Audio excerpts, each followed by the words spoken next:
Richard Chartier, bonjour. Bonjour, M. Canois. Alors, en 1998, vous produisez le rapport Chartier qui est un peu comme l'une des bases de cette modernisation des droits linguistiques au Manitoba. Et vous recommandiez une approche pragmatique par rapport à une simple approche législative. Qu'est-ce que cela veut dire? Et de là, le rapport était intitulé « Avant toute chose, le bon sens ». Oui. Parce que la première chose que j'ai fait en rédigeant ce rapport-là, c'était de lire les études des philosophes, tous les concepts linguistiques. Et on me disait que pour qu'une langue minoritaire puisse non seulement survivre, mais s'épanouir, il devait avoir 4 choses. Il fallait que la langue soit parlée à la maison. Il fallait que la langue soit enseignée dans les écoles. Elle devait être utilisée par les médias, Radio-Canada, le Journal Manitoba, La Liberté.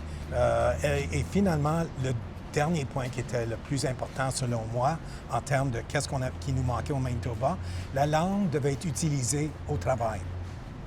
J'ai ensuite été rencontrer les membres de la communauté pour apprendre c'était quoi leurs attentes et besoins face aux prestations des services en français au Manitoba.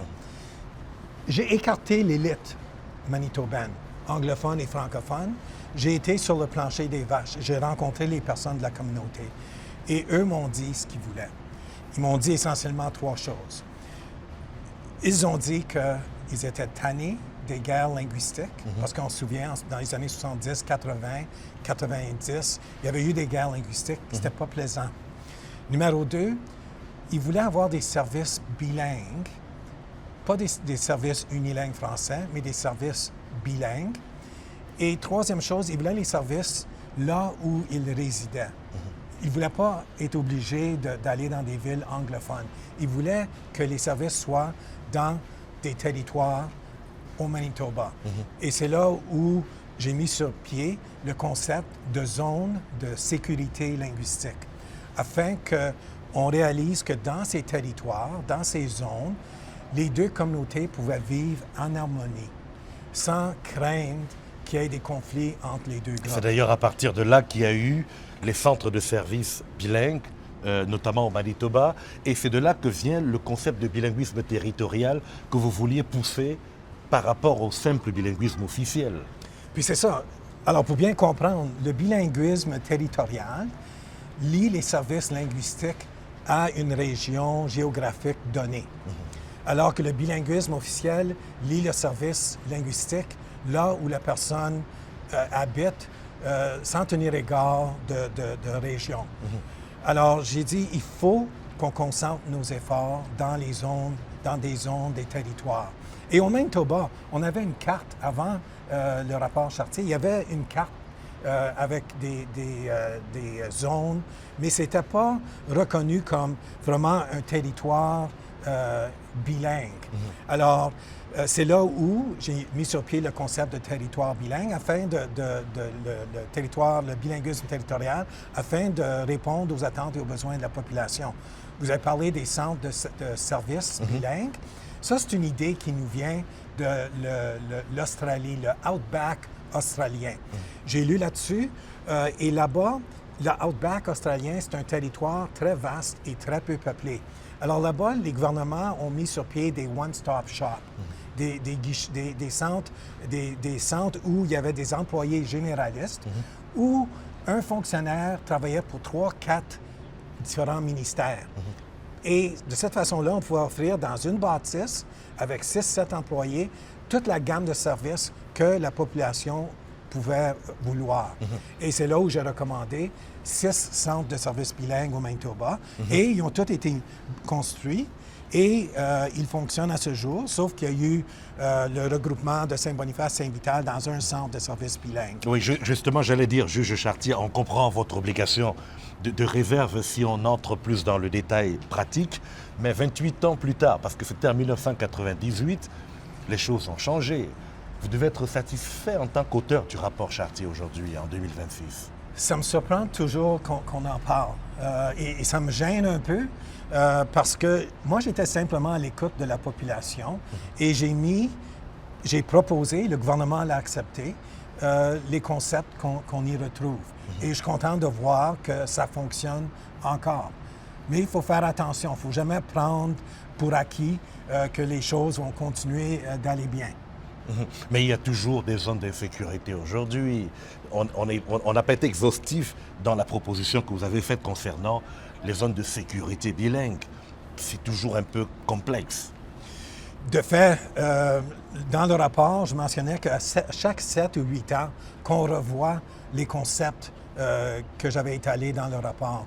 Et je sais qu'il y a des endroits où il y a des centres qui devraient être des centres où la langue du travail est le français, mais le gouvernement n'impose pas ces concepts-là. Je regarde le centre de santé de Saint-Boniface. J'ai eu l'honneur d'être le président fondateur de ce conseil d'administration-là. Et à ce jour, tous les employés du centre de santé de Saint-Boniface sont bilingues. Leur nom peut être Chartier, Camois ou Smith. En autant qu'ils soient bilingues, ils vont être embauchés là, mais la langue du travail demeure le français. Deuxième chose que le Centre de santé de Saint-Boniface fait, puis ils ont appliqué les concepts dans le rapport Chartier, c'est qu'il y a un accueil bilingue. On vous accueille dans les 2 langues et c'est vous qui choisissez dans quelle langue vous allez avoir. Alors, les communautés vivent en harmonie. Mais je sais qu'il y a d'autres endroits dans les zones désignées bilingues, que ce soit à Sainte-Anne ou à Saint-Pierre-Joli ou à Saint-Laurent, où il y a des endroits qui la langue du travail devrait être le français, mais il n'y a rien qui se fait à cet égard-là. Malheureusement. Mais le rapport Chartier a posé les bases de la modernisation des droits linguistiques, notamment au niveau des textes. Mais lorsque vous regardez aujourd'hui, juge Chartier, on comprend votre obligation de réserve, mais permettez-moi d'être un peu sur le fil du rasoir. On parle de plus en plus d'un Manitoba véritablement bilingue, c'est le projet du gouvernement actuel. Pour vous, qui avez posé les bases 28 ans plus tôt, quel regard, quel commentaire? J'hésite un peu, mais je vais vous dire, si on veut que le Manitoba soit véritablement bilingue, et je reviens un peu au concept de l'étapisme à travers le temps, commençons par les zones désignées bilingues. Sur les 202 municipalités, 18 sont désignées bilingues. Faites des zones désignées bilingues, des territoires où les 2 langues sont officielles, absolument clairement. Dites le gouvernement devrait dire que dans les territoires, les zones désignées bilingues, les 2 langues sont officielles. Et tous les services devraient être offerts dans les 2 langues. Et dans les bureaux gouvernementaux ou les bureaux de soins de santé, la langue du travail devrait être le français dans ces établissements. Mais M. Chartier, vous et moi sommes d'accord qu'il ne suffit pas de dire, mais de l'impulser sur le terrain. Absolument. Est-ce que ça prend encore d'autres lois? Est-ce que ça prend plus de mordants dans la loi 5, par exemple? La loi 5 établit la fondation pour faire une déclaration comme celle-là. Comme juge, lorsque j'étais juge, on me demandait, le Manitoba est officiellement bilingue. J'ai dit, bien attention, le Manitoba est officiellement bilingue dans les 3 domaines indiqués dans l'article 23 de la loi de 1870, c'est-à-dire à l'Assemblée législative pour la promulgation des lois. Les lois doivent être bilingues et dans les tribunaux. Les tribunaux doivent être bilingues. Mais autre que ça, il n'y a pas d'obligation légale au niveau des services. Alors peut-être la prochaine étape, c'est dans les zones désignées bilingues, le Manitoba devrait simplement statuer que nous allons déclarer que les 2 langues sont officielles dans ces territoires-là pour les services. Donc, le chantier se poursuit et on n'en a pas terminé. Juge Chartier, merci infiniment. C'est moi qui vous remercie.